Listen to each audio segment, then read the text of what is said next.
بسم الله الرحمن الرحیم. السلام علیکم سټوډنټس. نن به ان شاء الله مونږه د کلاس 9 د بایولوژي نه په بل ټاپک باندې خبره کوو. ګوره په تیر لیکچر کې مونږه کوم ټاپک شروع کړو، مطلب سالوینګ ا بایولوژیکل پرابلم. نو بایولوژیکل پرابلم مونږ په بایولوژیکل میتھډ باندې مطلب حل کوو. نو هغه لپاره بیا اگزامپل پکارو، مطلب چې کوم قسم پرابلم په بایولوژیکل میتھډ باندې حل کړو. نو هغه زموږ سره مثالو ملیریا. نو د ملیریا مونږ وجه کړه چې مطلب دا ملیریا چې دومره خطرناک بیماری ده، دومره وجل کې، نو دا ملیریا د څه شي نه لګي، دا څه شي دی اخر. نو هغه مونږ په هغه باندې بیا مطلب ابزرویشن کول او هایپوتیسس ریډکشن رسم کول. په اخر کې دا ثابت شو چې واقعي پلازموډیم زموږ سره د ملیریا وجه. دا په تیر لیکچر کې موږ ډیټیل خبره کړله. خو اوس مسله دا د دویم بایولوژیکل پرابلم دا دی چې دا کم پلازموډیم دی، دا د انسان د جسم د تره څنګه دی. ګوره هغه چې کله په تجربه کې 100 کسان د ملیریا مریضان راوغسته او 100 کسان روغ راوغسته، نو د 100 کسانو په بلډ کې پلازموډیم او په دې روغو کسانو کې د یو کس په بلډ کې هم پلازموډیم نه. نو دلته کې اوس دا ساينټیسټ او دا عام خلک مطلب کنفیوز او پریشان و چې یاره دا پلازموډیم خو لګي ملیریا ډیفینیټلی څه شک پکې نشته، خو دا راځي د څنګه دا بل پرابلم. نو اوس موږ په بایولوژیکل میتھډ یا په ساينټیفیک میتھډ باندې موږ دا بل پرابلم حل کوو. پرابلم څه دی؟ how plasmodium transmit to a human being. د انسان جسم ته دا پلازموډیم د څنګه راغلی کلیر. نو ګوره د دې لپاره اوس زموږ سره ابزرویشن موږ کوو کنه. په بایولوژیکل میتھډ کې اوس موږ سټیپ وایز کار کوو. اوله خو دا مطلب ریکګنیشن اف بایولوژیکل پرابلم، مطلب موږ بایولوژیکل پرابلم وپېژنو. پرابلم د مسله ده چې یاره د انسان جسم ته پلازموډیم څنګه دی. دویم سټیپ کې ابزرویشن دی. ابزرویشن کې اوس دیو دا دوه مشهور ابزرویشن دي هغه تیر کې مطلب مارشي پلیسز تاسو ته پته ده، هغه ځایونه چې چېرته مطلب اوبه ډنډ کېږي. لکه فرض دا زموږ سره ډنډ دی، دلته کې دا اوبه ولاړې دي. دا وغوره ابزرویشن دا چې چېرته ډنډان اوبه ډنډ ولاړې، نو په هغه علاقه کې به مطلب ملیریا خلکو ته کېده، او په کوم ځای کې چې ډنډان نه و هغو ته به ملیریا نه کېده. یو ابزرویشن دا وکنه. بیا دویم ابزرویشن په دې پسې وشو، مطلب ډرینکینګ واټر اف مارشز ډیډ ناٹ کاز ملیریا. په تیر لیکچر کې دا خبره مونږ کړله. کله چې هغه ولنټیر راغله نو دې ولنټیر د دې ډنډ اوبه وڅښي، نو چې دې د ډنډ اوبه وڅښي نو دې په ملیریا باندې بیمار نه شو.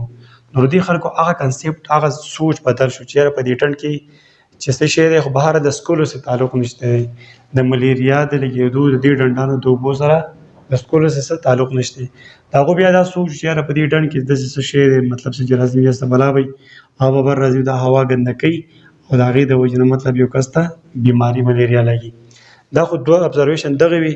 د دې نه بعد بیا وروسته زموږ سره د امریکا یو ډاکټر و، اف ا کینګ فزیشن، ټیک دی، یو ډاکټر و. د تقریبا 20 ابزرویشن وکړي په دې پلازموډیم په دغه باندې چې دا د انسان جسم ته څنګه ځي.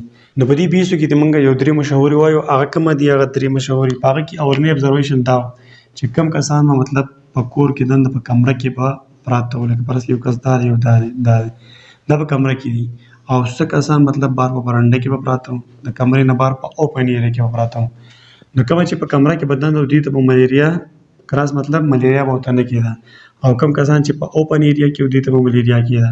دا یو ابزرویشن شو کلیر. کمره کې بدن د هغه ته ملیریا نه کېده، او کمرې نه چې په بار هغه ته ملیریا کېده. دویم مشهور ابزرویشن څه شو؟ دویم دا چې کوم کسان مطلب فرض کړه دا یو ځای دی اور بلیږي، اوس لوګی دې خارجېږي، لوګی سموک، او د په خوا کې نږدې کم کسان پراته دي، دوی ته به ملیریا نه کېده.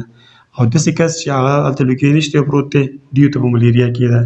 دریم ابزرویشن څه شی دی؟ دریم ابزرویشن دا چې کم کسانو به ماسکیټو نیټ استعمالاوه، لکه فرض کړه دا بیډ دی او دا پرې ماسکیټو نیټ دی، مچردانۍ، نو دوی ته به ملیریا نه کېده. او بل دا کس دی د ماسکیټو نیټ نه استعمالوي، اوپن داسې کولاو پروت دی، د ته به ملیریا کېده. د دې ماسکیټو نیټ پسې یو لطیفه رایادېږي، ستاسو شیر کوم. یو پلار او زوی و، هغه زوی په مچردانۍ کې پروت دی، ماسکیټو نیټ کې بار. نو دلته کې سر ډزې شوې، پلار یې هغه کړ چې بچي دنده راځه بار ډزې چېرته ونه لګي.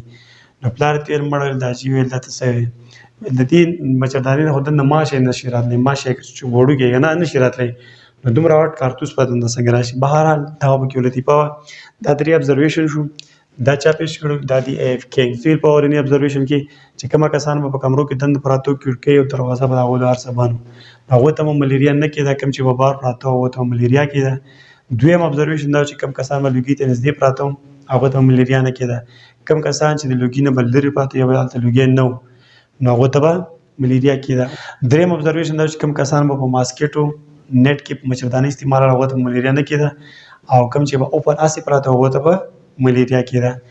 اوس دلته کې دیو ډایرک الزام اوس په چا لګوي چې یاره د دې ملیریا مطلب د پلازموډیم د کولو وجه څوک نه په هغې باندې خو دلته کې اوس مطلب عام سړی پوهېږي دا ډایرک الزام په ماشوم باندې لګوي چې یاره الزام نه بلکې حقیقت هم دی په ایکسپریمنټ به وثابتوو. ډایرک دوی ویل چې یاره ماشي به دا کار کوي نو دوی پسې څه شی تیار کړو هایپاتیسس د دې ابزرویشن په بیس باندې دوی هایپاتیسس تیار کړو. دوی په هایپاتیسس کې څه وایي ماسکیټوز ټرانسمیټ پلازموډیم بس ماسکیټوز د انسان جسم ته دا پلازموډیم نه کوي.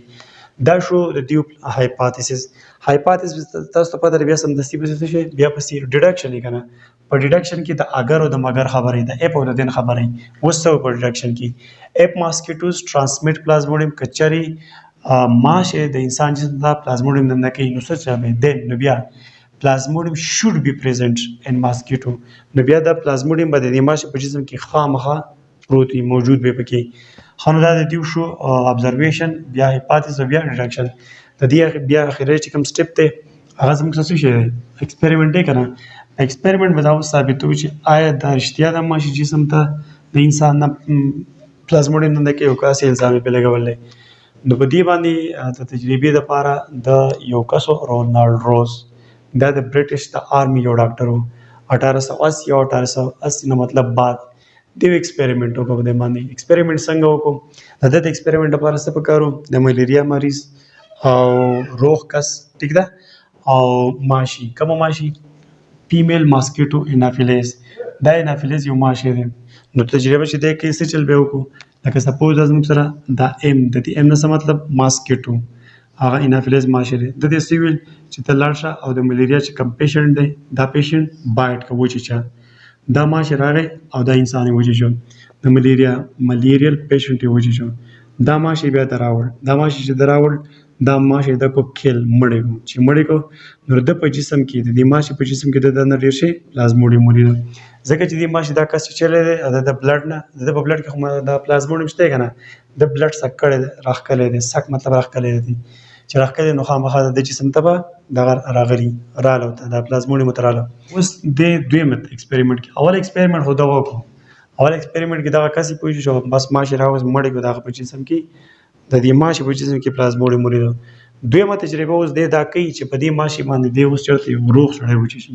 کلیر لکه سپوز دلته کې زموږ دا روغ کاسته ټیک دا روغ کاسته هیلدی پرسن دی او دا کوم ماشي چې دا سړی چې چله دایره وړو چې دا وچی شه خو دلته کې دا تجربه ونه کړه مطلب ریسک وانه غیس ریسک په دیوانه غیس چې ملیریا خو هغه ټیم کې مطلب یو جانلیوا بیماری او کنه خطرناک بیماری و نو چې پرس کې دا زموږ په ملیریا بیمار دی او دې ماشي باندې دی وچی شو او دا ماشي راوس پیدا چې نو خطرناک کارو دا کارونه کوم په دې ماشي دا سړی مو دي شو ډیر لپاره دی اوس مطلب نور څه شي استعمال تجربه لپاره نور شي نه کوي دلته کې بل قسم ماشي دی کیولکس فیمیل ماسکیټو دا راوستو او بل سره راوسته چنچڼي سپیرو ټیک دا راوستو دا چنچڼه په کې وزم څه بیمار چنچڼه دلته کې چې کما دا سپیرو دا چنچڼه دا بیمار و ټیک دا ملیریا بیماری باندې بیمار و نو دی کیولکس ماشي ته ویل کې پاس دا موږ کیولکس ماشي دا موږ سره دا سپیرو دی اس مطلب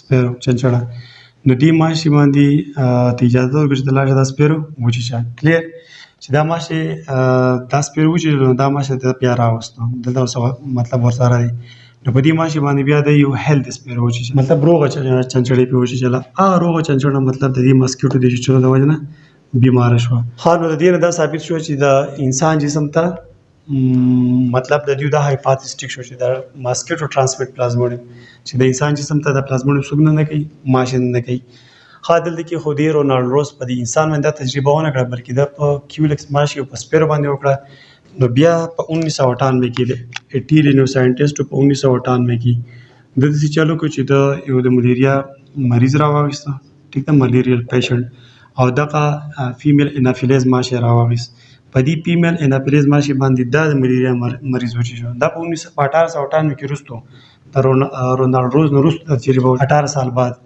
نو دای ماشي باندې دا و چې دا ماشي چې دراول نو په دې ماشي باندې د وسکه یو هیلدی کس چې یو روغ انسان پېږي دا روغ کس مطلب بیمار شو دا روغ کس په ملیریا بیمار شو نو دینه بالکل 100% کنفرم شو ریزلټ راغی ایکسپریمنټ وشو چې یاره واقعي د انسان جسم ته پلازموډیم دا ماشي دنده کوي. نو دا زموږ سره نننی ټاپک شو، مطلب پرابلم زموږ سره و چې د انسان جسم ته پلازموډیم څنګه دنده کوي. اوله پرابلم خو حل شو کنه چې ملیریا د پلازموډیم نه لګي، خو دویم پرابلم دا بایولوژیکل پرابلم چې پلازموډیم د انسان جسم ته راغی څنګه دنده. نو دغه مسله او دغه باندې بیا مطلب ابزرویشن دغه دوه زړې ابزرویشن وي. د ډنډانو ولا علاقه کې ملیریا کې د بیا ډنډانو نه بخل کې وبس کې چاته ملیریا مطلب هغه ته باندې کې د سکولو سره تعلق نه. بیا یو بل ډاکټر اے اف کینګ دا یو بل ډاکټر د امریکا د تقریبا 20 ابزرویشن وکړي. په هغه 20 ابزرویشن کې د یو درې مشهور ابزرویشن موږ ته ویلي چې هغه ابزرویشن یو ابزرویشن دا چې کوم کسان په کمرو کې دنده پراته او هغه ته ملیریا نه کېده، او کوم کسان چې په بار په اوپن ایریا کې پراته هغه ته ملیریا کېده.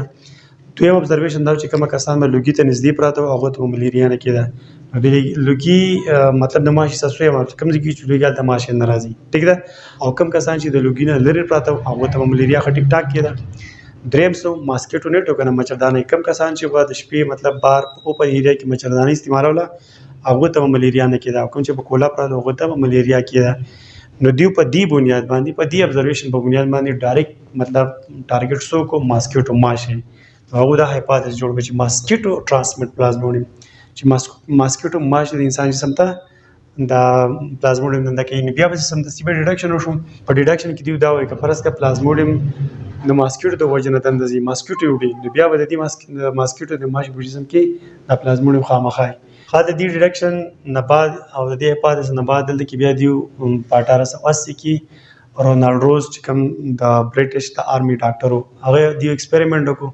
څنګه ایکسپریمنټ په وګم د یو ماشي راوړ فیمیل ماشي انافیلیز دا غنوم دی راغی ماشي ټیک ده هغه راوړو په دې باندې د ملیریا مریض و چې انسان په وجه شو هغه ماشي بیا دراوړو د مړ کو چې مړ کونو دغه په جسم کې د ډیر شي پلازموډیم مولیدل. نو د بیا دویمه تجربه کوله چې په دې مطلب دا خو یو ماشي نه د بل ماشي وسم وکنه انافیلیز چې سړی چې چلو نو دا سوچو چې د موضوع سړی چې چم بل انسان چې دا بل سړی په ملیریا بیماری کې کنه بیماری کې خود دا ریسک وانه چې د انسان ونه شي. بهر د دې نه دا ثابت شو د په دې ټیم کې چې واقعي پلازموډیم د ماسکیټو یا د ماشو د وجنه د انسان جسم ته راځي. بیا په 1898 کې وروسته بل یو ساينټیسټ هغه بل ایکسپریمنټ وکړ په دې دغه باندې په دې انسان په ماشي باندې هغه دغه انافیلیز ماشي راوس او دلته په د ملیریا کس وجه د ملیریا کس چې وجه دغه ماشي دراوس او وسی په روغ کس وجه چې روغ کس په وجه نو هغه سړی بیمار شو هغه کس.